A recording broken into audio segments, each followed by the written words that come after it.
Hello and welcome दोस्तों। और आज के वीडियो में हम कवर करने वाले हैं बचे हुए प्रिंसिपल ऑर्गन के बारे में। पार्ट थर्ड में हमने किया था यूनाइटेड नेशंस के प्रिंसिपल ऑर्गन के बारे में हम कर रहे थे, जहां पे हमने 3 प्रिंसिपल ऑर्गन को हम कवर कर चुके थे और वो कुछ इस प्रकार से थे। पहला था आपका जनरल असेंबली, दूसरा सिक्योरिटी काउंसिल और तीसरा हमने कवर किया था इंटरनेशनल कोर्ट ऑफ जस्टिस को हमने कवर किया था। और बचे हुए 3 प्रिंसिपल ऑर्गन थे जिनको हम इस पार्ट में यहाँ पे हम कवर करने वाले हैं। और साथ ही साथ आज हम यूनाइटेड नेशंस के कुछ एजेंसीज़ के बारे में भी हम यहाँ पे कवर करेंगे। तो चलिए दोस्तों, फिर हम स्टार्ट करते हैं। इकोनॉमिक एंड सोशल काउंसिल से हम इसको यहाँ पे क्या करेंगे, स्टार्ट करेंगे। अगर हम इकोनॉमिक सोशल काउंसिल्स के बारे में बात करें तो यह 4th प्रिंसिपल ऑर्गन माना जाता है यूनाइटेड नेशंस का।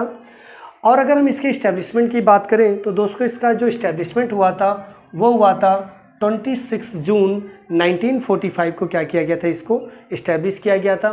और आज के समय में जो इसका हेड क्वार्टर है वो है न्यूयॉर्क में है, जो कि यूएसए का एक इम्पोर्टेंट शहर माना जाता है। और अगर हम इकोनॉमिक सोशल काउंसिल की बात करें तो जैसा कि नाम से ही पता चल रहा है कि यह इंटरनेशनल लेवल पे, यानी इंटरनेशनल लेवल पे जो भी किसी तरह का इकोनॉमिक इशू होता है, इट मीन्स जो भी इकोनॉमिक इशू होता है या फिर किसी तरह का सामाजिक प्रॉब्लम कोई भी देश या कोई भी नेशंस में इस तरह की सिचुएशंस अराइज होती है इंटरनेशनल लेवल पे, उनको सॉल्व करने का और उनको मदद करने का काम कौन करता है? यूनाइटेड नेशंस का जो एक ऑर्गन है वो इकोनॉमिक एंड सोशल काउंसिल करता है।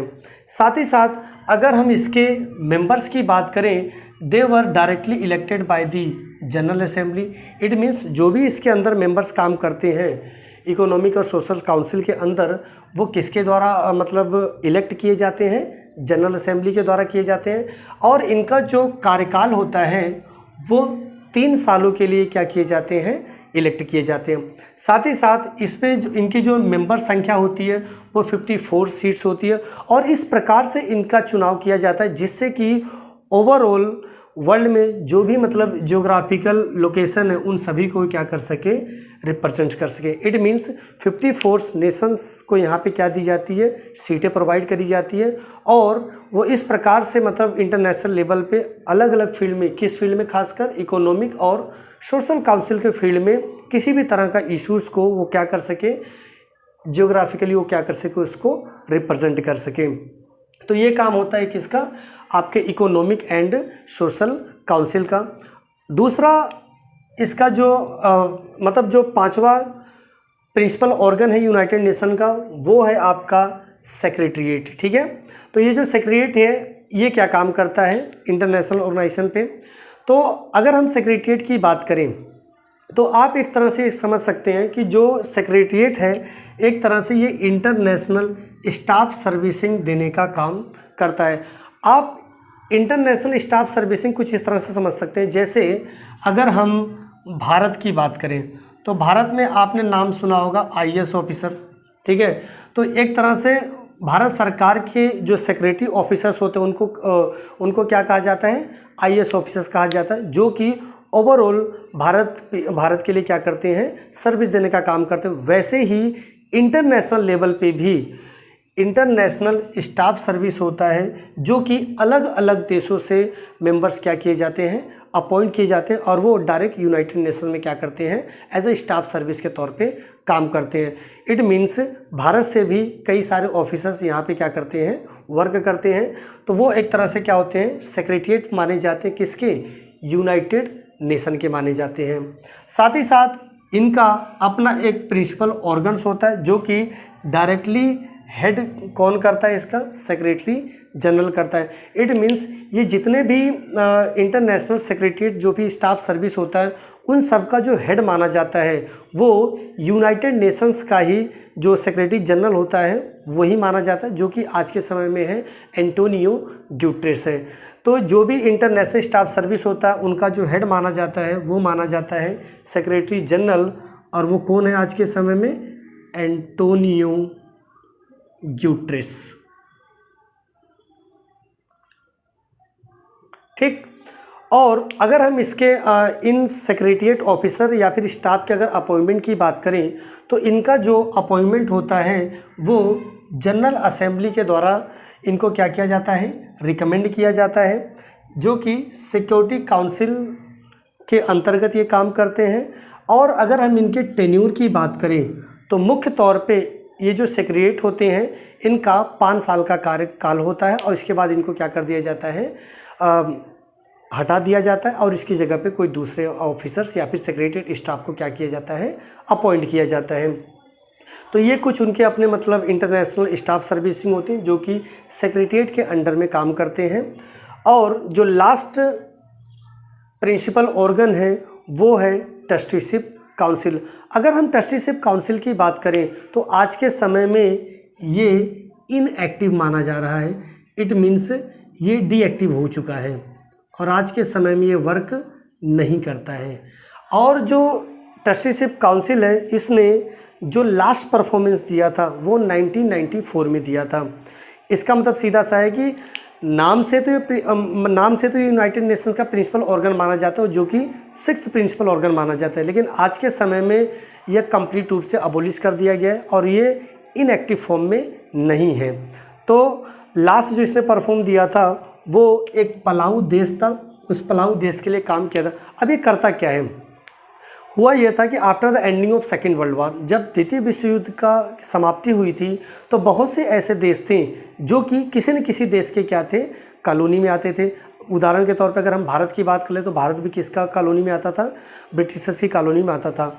तो उन सभी देशों के लिए जो देश दूसरे देशों के कॉलोनी में आते थे उनको इंडिपेंडेंस करने के लिए या फिर उन देशों में एक इंडिपेंडेंट गवर्नमेंट को इस्टेब्लिश करने के लिए ट्रस्टीशिप काउंसिल को क्या किया गया था, इस्टेब्लिश किया गया था। इसका पर्पस ये सिर्फ था कि समय समय पर उन कॉलोनी नेशंस में जाना, वहाँ पे सर्वे करना और वहाँ की स्थिति या फिर वहाँ के लोगों के इकोनॉमिकली या फिर सोशल डेवलपमेंट के बारे में अवेयर करना, साथ ही साथ यह देखते हुए कि किसी सिचुएशंस में वहाँ पे एक इंडिपेंडेंट गवर्नमेंट को क्या किया जा सके, इस्टेब्लिश किया जा सके और फाइनली उनको क्या किया जा सके, इंडिपेंडेंट प्रोवाइड किया जा सके। ऐसे ही 11 देश थे 1945 के बाद जो कि किसी न किसी देश की कॉलोनी में आते थे। तो उन सभी देशों को क्या कर दिया गया था, 1994 तक उन सभी देशों को इंडिपेंडेंट करवा दिया गया था। और जो लास्ट नेशन था वो था आपका पलाऊ। तो ये हम कह सकते हैं कि 1994 के बाद से यह बिल्कुल क्या हो चुका है, डीएक्टिव हो चुका है। इट मीन्स डॉक्यूमेंट्स में तो ये 6th प्रिंसिपल ऑर्गन माना जाता है यूनाइटेड नेशंस का, बट अगर हम बात करें कि इसके वर्किंग को लेके तो 1994 से बिल्कुल क्या है, डीएक्टिव माना गया है। तो ये तो थे आपके यूनाइटेड नेशंस के प्रिंसिपल ऑर्गन्स में। अगर हम एग्ज़ाम के पॉइंट ऑफ व्यू से देखें इन प्रिंसिपल ऑर्गन के, तो आपके स्टार्टिंग के जो 3 प्रिंसिपल ऑर्गन थे जिनमें आपका जनरल असेंबली आता है, सिक्योरिटी काउंसिल और साथ ही साथ इंटरनेशनल कोर्ट ऑफ जस्टिस, सिर्फ वही एग्ज़ाम के पॉइंट ऑफ व्यू से आपके लिए इंपॉर्टेंट है। अगर हम इन प्रिंसिपल ऑर्गन की बात करें तो वो एग्ज़ाम के पॉइंट ऑफ व्यू इतना ज़्यादा आपके लिए इंपॉर्टेंट नहीं है, बट यूनाइटेड नेशंस के सारे प्रिंसिपल ऑर्गन तो हम इनमें में से किसी को छोड़ नहीं सकते, ठीक है, इसलिए हमने इसको यहाँ पे कवर कर लिया। तो ये तो थे आपके 6 प्रिंसिपल ऑर्गन यूनाइटेड नेशन के। अब हम बात करेंगे यूनाइटेड नेशंस के कुछ एजेंसीज़ के बारे में बात करेंगे। वैसे तो यूनाइटेड नेशंस से कई सारी एजेंसीज़ हैं, लेकिन अगर हम आपके सिलेबस के हिसाब से देखें तो जो 2020 और 21 के सेशन के हिसाब से जो नए टॉपिक्स ऐड किए गए एज ए यूनाइटेड नेशंस के एजेंसी के तौर पे, वो मुख्य तौर पे 4 एजेंसीज़ हैं जो कि इस प्रकार से हैं। पहला WHO है, दूसरा ILO है, तीसरा यूनिसेफ है और चौथा आपको कवर करना है यूनेस्को। तो चलिए दोस्तों फिर हम इसको यहाँ पे स्टार्ट करते हैं। और यूनाइटेड नेशंस की जो पहली एजेंसी है वो है आपका WHO। और अगर WHO की फुल फॉर्म की बात करें तो इसका जो फुल फॉर्म है कई बार आपसे पेपर में पूछ लिया जाता है, वर्ल्ड हेल्थ ऑर्गेनाइजेशन। और WHO की इस्टेब्लिशमेंट की अगर बात करें तो वो जो इस्टेब्लिश किया गया था 7 अप्रैल 1948 को इसको क्या किया गया था, इस्टेब्लिश किया गया था। और जो इसका हेड क्वार्टर है आज के समय में जिनेवा में है, जो कि कहाँ पड़ता है, आपका स्विट्ज़रलैंड में पड़ता है। अगर WHO की हम बात करें तो WHO जो है वो एक तरह का स्पेशलाइज्ड एजेंसी मानी जाती है, किसकी? यूनाइटेड नेशन की मानी जाती है।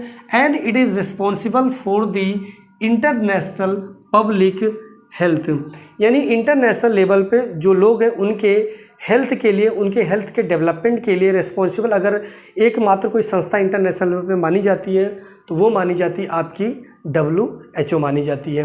इसका जो मेन ऑब्जेक्टिव है, the attainment by all peoples of highest possible at the level of health.